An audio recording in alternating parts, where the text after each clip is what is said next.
Hello everyone, হরে কৃষ্ণা। তো আবার একটা নতুন ভিডিও নিয়ে চলে আসলাম। এটা হচ্ছে একটা হেয়ারস্টাইলের ভিডিও, মারমেড হেয়ারস্টাইল বলতেই পারো। তো ফুল ভিডিওটা দেখার জন্য একটু তো ওয়েট করতেই হবে।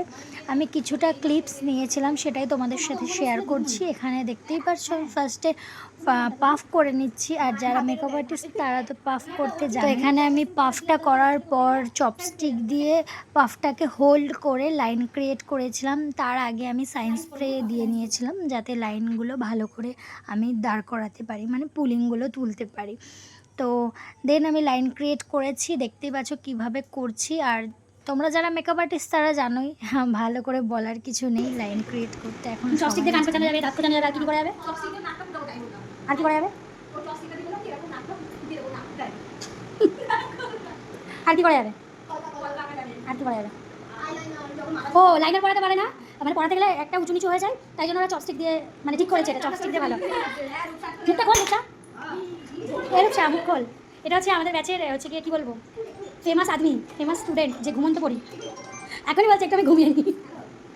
তো ক্লাসের ফাঁকে ফাঁকে ভালোই আমাদের আড্ডা ইয়ার্কি হতো। মন ভালো থাকে আড্ডা ইয়ার্কি মারলে। সবসময় একঘেয়েমি ক্লাস তো আর সবার ভালো লাগে না। তো এখানে ফ্রন্টে দেখতেই পেলে আমি ফ্রন্টের হেয়ারটা তোমার করেছিলাম, টুইস্টিং করেছিলাম। টুইস্টিং করে হালকা করে ওই টুইস্টিংয়ের লাইনগুলোকে আমি ক্লিন করে দিয়েছিলাম। তারপর আমি এখানে দেখতে পাচ্ছ, এটা অনেকেই বলে পেপার ব্যাক কমিং। তো তোমরা যারা পেপার ব্যাক কমিং বলো তো ওটাই বলতে পারো। আমি একটা হেয়ারের বেস করে নিচ্ছিলাম পেপার ব্যাক কমিং করে। দেন তার উপরে ডোনারটা কেটে, ডোনারটা ভালো করে আমি সেলাই করে যেমন সুই সুতো দিয়ে ওই রকমভাবে সেলাইয়ের মতো করে ইউপিন দিয়ে আমি হেয়ারের সাথে পুরো আটকে দিয়েছিলাম। তো এটা বেসটা রেডি করার পর আমি একটা বো বানিয়ে নিচ্ছি। তো বোটা দেখো আমি মিডিলে কি করেছি, যেখানে আমরা পাফের ক্লিপটা মেরেছিলাম, মানে ক্লিপটা আটকেছিলাম, সেখানে অল্প একটু হেয়ার নিয়ে দুপাশে ভাগ করে নিয়েছিলাম হেয়ারটাকে। দেন দেখতেই পাচ্ছ, মুখে বলে বোঝাতে পারবো না কিভাবে করেছি বোটা। তো দেখো তোমরা, তাহলে বুঝতে পারবে কিভাবে করেছি। বো করার জন্য খুব বেশি লেয়ারে হেয়ার নিলে হবে না, মানে একদম পাতলা লেয়ার নিতে হবে হেয়ারের। তো সেখানে ভালো করে হার্ড স্প্রে দিয়ে, মানে হেয়ারগুলো যেন এক জায়গায় হয়, ছড়িয়ে যাতে না যায়, সেই জন্য ভালো করে হার্ড স্প্রে দিয়ে নিতে হবে। তারপর তো দেখতেই পাচ্ছ ভিডিওতে কিভাবে বোটা করেছি। খুব বেশি ভালো করে আমি ভিডিও ক্লিপ নিতে পারিনি, কেননা ক্লাস করানোর টাইমে ওভাবে নেওয়া সম্ভব হয় না। স্টুডেন্টরা একটু আড্ডা নিয়ে দিয়েছিল, সেটাই তোমাদের সাথে শেয়ার করছি।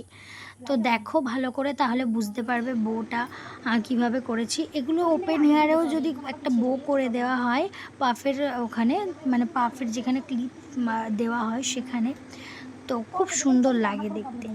দেন আমি যেই চুলটা ছিল, মানে বউয়ের যে আমি ক্লিপটা মেরেছি ওটা ঢাকার জন্য বাকি কিছুটা চুল নিয়ে আমি ক্লিপের সাহায্যে ওখানে লক করে দিয়েছিলাম।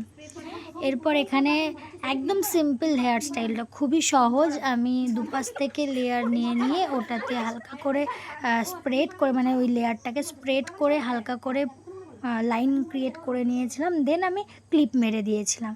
ফার্স্টে আগে ইউপিন দিয়ে হোল্ড করেছিলাম, দেন ক্লিপটা মেরেছিলাম। একদম ইজি হেয়ার স্টাইল।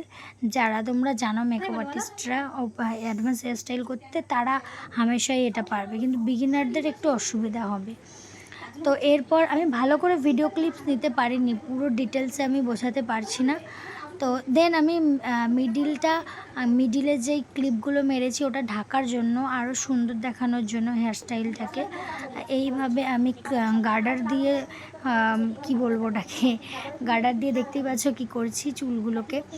ফার্স্টে গার্ডার দিয়ে আটকে নিয়ে ওটাতেও আবার লাইন ক্রিয়েট করেছি, মানে সেই কি সিস্টেম আমি বলতে পারছি না, এটার নাম কি বলে।